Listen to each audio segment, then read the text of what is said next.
And we're back.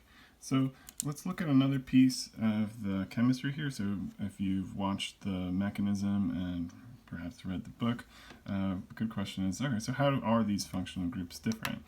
Forgive my poor drawing here with my carbon there. So these are all molecules with dipoles. Right? So in this case, these two are the same.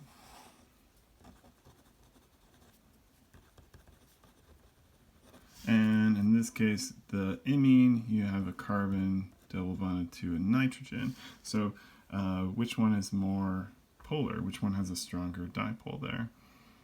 So if we're trying to answer this, you got to think, okay, so what makes something polar? Differences in electronegativity. You've got oxygen is more electronegative than nitrogen.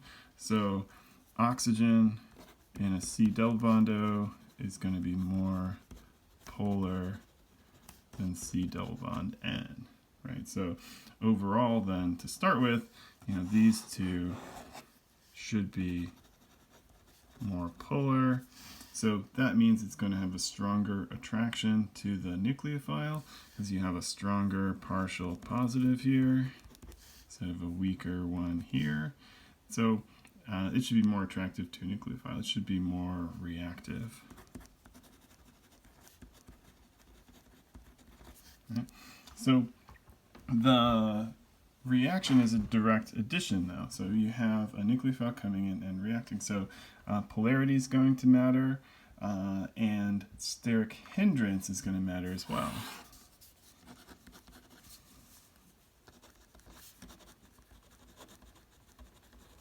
Right? So if you're looking at comparisons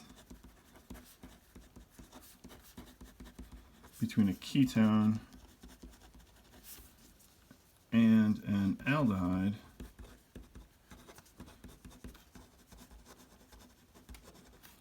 right, which one has more steric hindrance? Which one has more stuff in the way? Pause is intentional. Right? Two methyl groups here as opposed to just one. So naturally it makes sense that this smaller hydrogen atom is not going to get in the way as much. So easier access.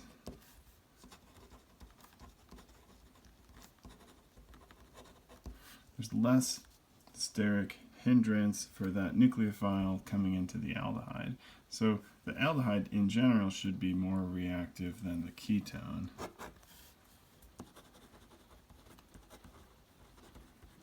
Because of that, right? So we also have another effect there, though. So there's more going on than just the steric hindrance. So forgive my notes, they get a little bit sloppy, but you could also get a chance to watch this as many times as you want.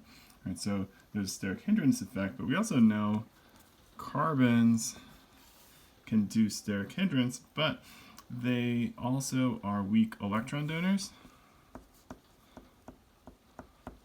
That's really sloppy.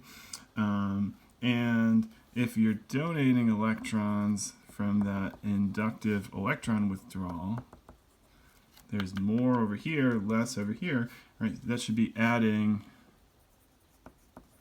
more electrons to the partial positive carbon, right? And that's going to slow things down as well, right? So actually changing how positive this carbon atom is going to affect how it reacts with the nucleophile, right? So the nucleophile, our mechanism, that's this nice negative thing here, right? Full-on negative charge. That looks terrible. Full-on negative charge. The more positive this carbon atom is, the more it's going to react. So having less carbons around decreases steric hindrance, makes it easier for it to fit in there. Also, having less carbons is going to weaken that inductive donation effect, right? So these are all things that we know how to use. Polarity, electron donation, using it to predict reactivity with nucleophiles and electrophiles.